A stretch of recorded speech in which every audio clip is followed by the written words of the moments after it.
Guys, Ayurvedic তেল বানানোর জন্য নিয়ে এসেছি আমলকি। তো দেখো এই দুটো আমলকি 10 টাকা।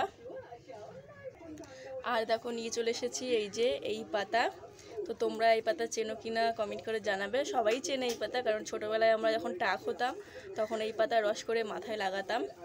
তো এটাকে কি বলে যেন, আমি দেখছিলাম ফেসবুকে ইউটিউবে যে কি কিশকিং, তারপরে ভীমরাজ না কি রাজ পাতা বলে। তো আমরা এগুলোকে বলতাম কালো কুচকুচি পাতা। তো এগুলো আমরা ছোটোবেলায় যখন টাক হতাম তখন লাগাতাম। এখন দেখছি যে এই পাতা চুলের জন্য খুব উপকারিত। এইটা মাথায় লাগালে বেটে চুল কালো হয়, চুল পড়া কমে। তো এটা তুলে নিয়ে এসেছি বাগান থেকে, দেখো অনেক লম্বা ছিল গাছটা। তো এই পাতাটা দেবো, এটা রোদ্দুরে একটু ঝিমিয়ে পড়েছে।